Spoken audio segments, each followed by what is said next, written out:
আসসালামু আলাইকুম। প্রিয় এইচএসসি পরীক্ষার্থী তোমরা সবাই কেমন আছো? আশা করছি ভালো আছো। আমি সুমন আহমেদ, পড়াশোনা করছি বাংলা বিভাগ, ইসলামী বিশ্ববিদ্যালয় কুষ্টিয়া। তো আমি তোমাদের মাঝে একটা সিরিজের আয়োজন করেছি।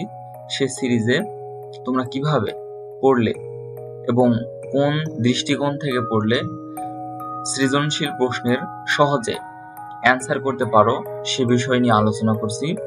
তো এরই ধারাবাহিকতায় আজকে আমরা রেইনকোট গল্পের সৃজনশীল প্রশ্ন নিয়ে আলোচনা করব। তো যদি আমরা বিগত সালের বোর্ড প্রশ্নগুলো বিশ্লেষণ করি তাহলে কিন্তু আমরা সহজে কোন বিষয়টা মাথায় রেখে পড়তে হবে সেটা বুঝতে পারবো। তো এজন্য আমি কিছু বিগত সালের বোর্ড প্রশ্ন এখানে তুলে ধরেছি এবং এর বাইরে মানে যে প্রশ্নগুলো এখানে তুলে ধরেছি সেই প্রশ্নগুলোর অনুযায়ী বা সেই প্রশ্নগুলোর আলোকে সব প্রশ্ন এসেছে। ঠিক আছে, মানে জাস্ট এই প্রশ্নগুলো যদি তোমরা ভালো করে একটু খেয়াল করো তাহলে দেখবে যে এর বাইরে বোর্ডে এর আগে এবং পরে কোনো প্রশ্ন আসেনি এবং ভবিষ্যতেও আসবে না। তো দেখি আমার প্রশ্নগুলো কি এসেছে। বলছে যে উদ্দীপকের সালেহীন রেইনকোট গল্পের কোন চরিত্রের প্রতিনিধিত্ব করে? এটার অ্যান্সার হবে হচ্ছে নুরুল হুদা। উদ্দীপকের সালেহীন নুরুল হুদা চরিত্রের প্রতিনিধিত্ব করে। তাহলে তোমাকে নুরুল হুদা চরিত্র ভালো করে বুঝতে হবে। 2 নাম্বার, উদ্দীপকের শরীফ সাহেব এবং রেইনকোট গল্পের প্রিন্সিপাল চরিত্রের সাদৃশ্য আলোচনা করো। তাহলে রেইনকোট গল্পে যে প্রিন্সিপাল চরিত্র রয়েছে সেটা সম্পর্কে তোমাকে ধারণা রাখতে হবে।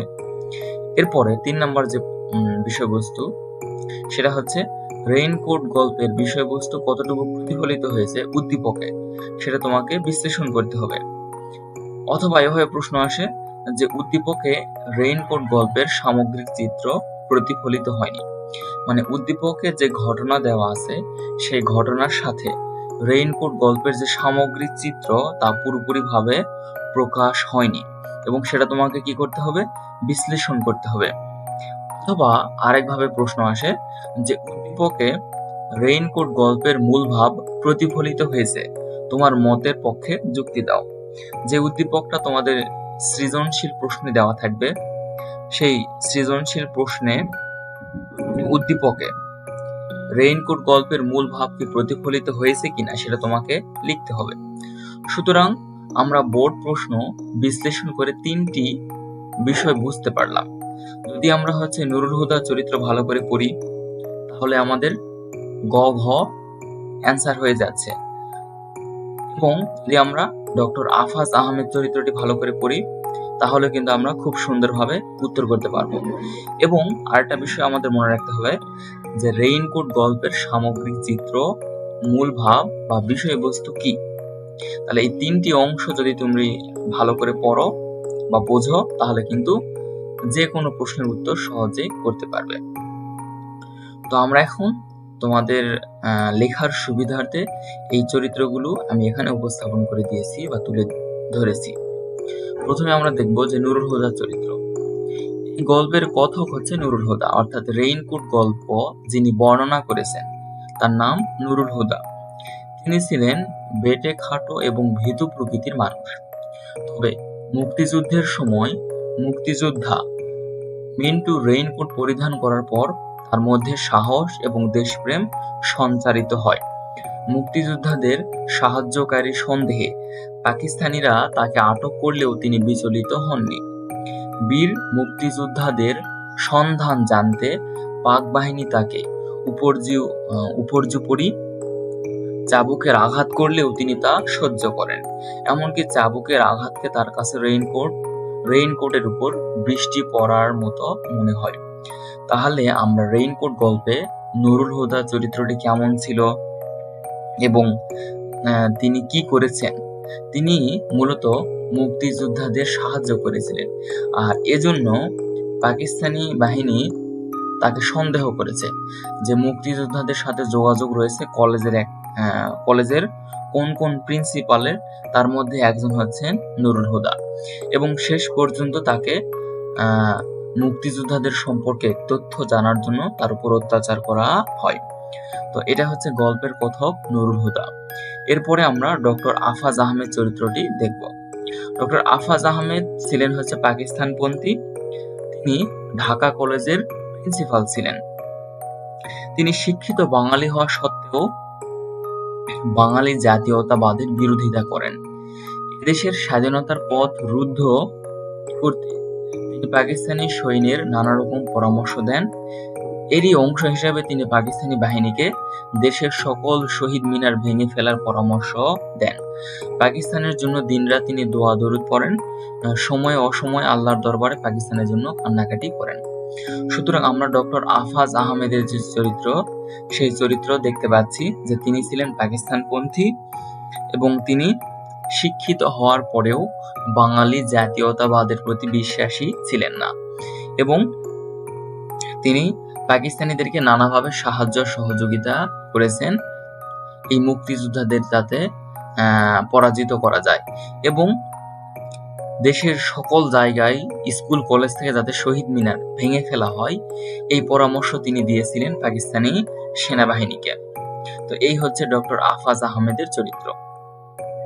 এরপরে আমরা রেইনকোট গল্পের সামগ্রিক চিত্র একটু পর্যালোচনা করব। মুক্তিযুদ্ধের সময় ঢাকার পরিস্থিতি নিয়ে রেইনকোট গল্পটি রচিত। তাহলে রেইনকোট গল্প কি নিয়ে রচিত? মুক্তিযুদ্ধের সময় ঢাকার পরিস্থিতি নিয়ে। প্রভাষক নুরুল হুদার বর্ণনায় 1971-এর মুক্তিযুদ্ধের সময় পাক হানাদার বাহিনী ভয়ঙ্কর নৃশংসতা ফুটে উঠেছে। মুক্তিযুদ্ধের শেষ পর্যায়ে পাকিস্তানি হানাদার বাহিনী বাঙালি জাতিকে চিরতরে ধ্বংস করার জন্য ব্যাপক হত্যাযজ্ঞ চালায়। এ সময় গল্পের কথক, রসায়ন বিভাগের প্রভাষক নুরুল হুদার শ্যালক মিন্টু মুক্তি বাহিনীতে যোগদান করেন। অর্থাৎ মিন্টু ছিলেন একজন মুক্তিযোদ্ধা, তিনি ছিলেন নুরুল হুদার শ্যালক। তিনি মুক্তিযুদ্ধে যোগদান করেন। একদিন প্রিন্সিপালের তলবে কলেজে যাবার জন্য ভীরু প্রকৃতির নুরুল হুদা শ্যালক মিন্টুর রেখে যাওয়া রেইনকোট পরে।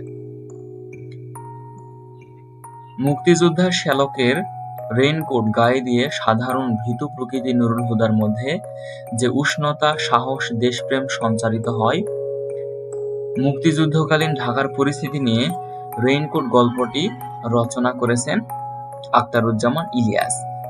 মুক্তিযুদ্ধের শেষ পর্যায়ে গেরিলারা অর্থাৎ মুক্তি বাহিনীরা গ্রেনেড হামলা করে কলেজের বৈদ্যুতিক ট্রান্সফরমারটা উড়িয়ে দেয়। পরদিন সকালে কলেজের অধ্যক্ষ ডক্টর আফাজ আহমদ সকল প্রফেসর ও লেকচারারকে তলব করেন, কেননা কলেজে পাকিস্তানি আর্মি অফিসার আসবেন সবাইকে জেরা করতে। এই গল্পের কথক রসায়ন বিভাগের প্রভাষক নুরুল হুদার স্ত্রী তাকে এই অসময়ের প্রবল বৃষ্টির মধ্যে ছাতা না নিয়ে ছোট ভাই গেরিলা যোদ্ধা মিন্টু রেইনকোট পরে কলেজে যেতে বলেন। নুরুল হুদা ছিলেন খুবই ভীতু প্রকৃতির মানুষ। তিনি গেরিলা শ্যালকের রেইনকোট পরার কথা শুনে আতঙ্কিত হয়ে পড়েন। শ্যালক মুক্তিযোদ্ধা মিন্টু তার কাছে এক আতঙ্কের নাম। কিন্তু রেইনকোট পরে বাসে ওঠার পর সহযাত্রীরা তাকে দেখে ভয় পায়। কলেজে পৌঁছানোর পর আর্মি অফিসারের নির্দেশে তাকে ও ভূগোলের অধ্যাপক আব্দুস সাত্তার মৃধাকে চোখ বেঁধে নিয়ে যাওয়া হয় অজানা স্থানে। যখন পাকিস্তানি মিলিটারিরা সন্দেহ করেন যে নুরুল হুদা এবং ভূগোলের অধ্যাপক আব্দুস সাত্তার মৃধার সাথে মুক্তিযোদ্ধাদের সংযোগ রয়েছে, এটা সন্দেহবশত তারা তাদেরকে দুজনকে নিয়ে চলে যায় চোখ বেঁধে। সেখানে নুরুল হুদার উপর অমানুষিক নির্যাতন চালানো হয়।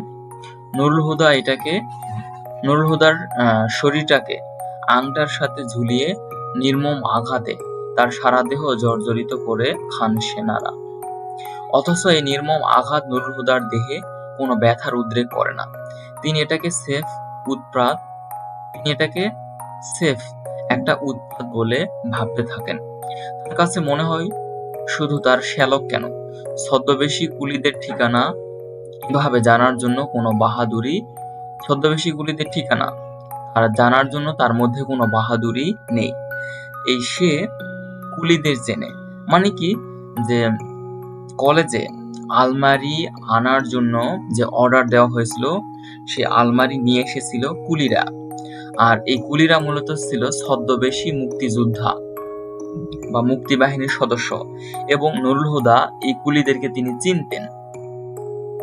কিন্তু যখন পরে তাকে অত্যাচার নির্যাতন করে এই মুক্তিযোদ্ধাদের সম্পর্কে জানতে চাওয়া হয়েছে, তিনি কোনো কিছুই বলেননি, এবং তিনি তাদের সবাইকে চেনেন যারা সেখানে কলেজে সেদিন এসেছিল, এবং নিয়মিত তাদের সাথে যোগাযোগ রাখেন।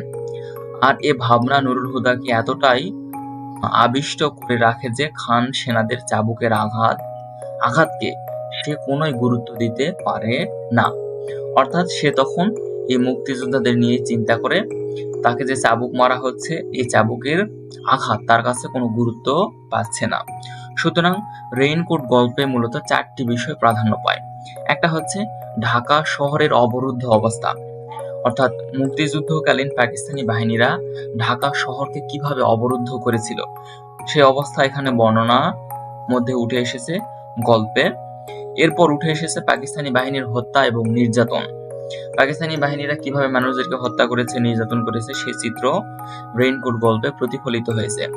এবং রেইনকোট গল্পে আরো প্রতিফলিত হয়েছে মুক্তিযোদ্ধাদের প্রতিরোধ, কিভাবে মুক্তিযোদ্ধারা পাকিস্তানি বাহিনীদের প্রতি প্রতিরোধ গড়ে তুলেছে সে বিষয়ে কিন্তু বর্ণনা রয়েছে। এছাড়া রয়েছে স্বাধীনতাকামী মানুষের আত্মত্যাগ।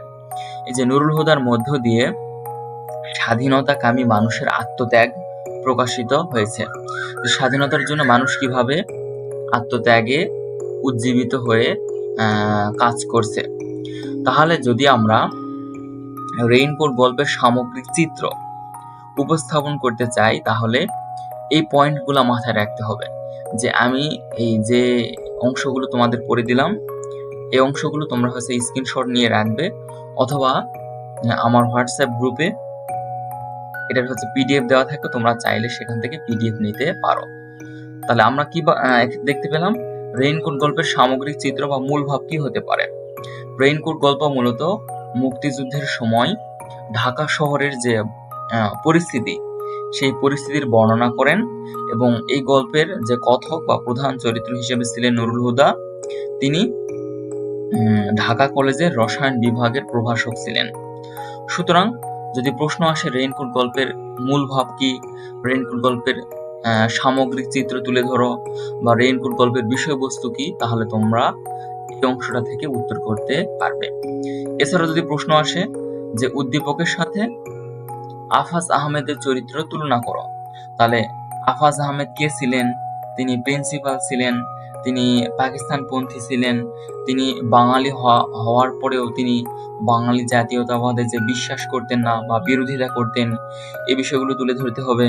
এবং তিনি পাকিস্তানিদেরকে কিভাবে সাহায্য, সহযোগিতা এবং পরামর্শ দিয়েছেন সে বিষয়টি তোমাকে উত্তরের মধ্যে তুলে ধরতে হবে।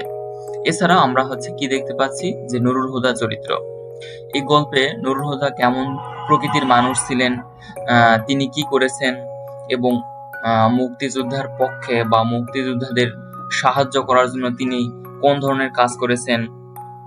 ঠিক আছে, তাহলে এই যে তার একটা চরিত্রের সামগ্রিক বর্ণনা তোমাকে দিতে হবে, এবং কি করতে হবে, যে উদ্দীপকের সাথে তুলনা করতে হবে।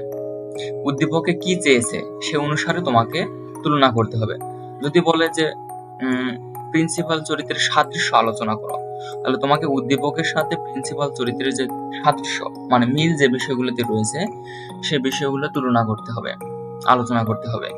তারপরে যদি বলে যে উদ্দীপকের সালেহীন রেইনকোট গল্পের কোন চরিত্রের প্রতিনিধিত্ব করে, তাহলে এক্ষেত্রে মূলত হচ্ছে মিন্টু, এক্ষেত্রে মূলত গল্পের কথক নুরুল হুদা চরিত্রের প্রতিনিধিত্ব করে। সুতরাং নুরুল হুদা চরিত্র কেমন ছিল এবং গল্পে সালেহীন চরিত্রের সম্পর্কে কি বর্ণনা করা আছে, এই বিষয়গুলো তোমাকে এখানে তুলে ধরতে হবে। আর সর্বশেষ গল্পের সামগ্রিক চিত্র, গল্পের মূল ভাব অথবা বিষয়বস্তু, এই তিনটি সম্পর্কে তা আমি বললাম। এই হচ্ছে আজকের ভিডিও। তো তোমাদের সকলকে অসংখ্য ধন্যবাদ। আসসালামু আলাইকুম।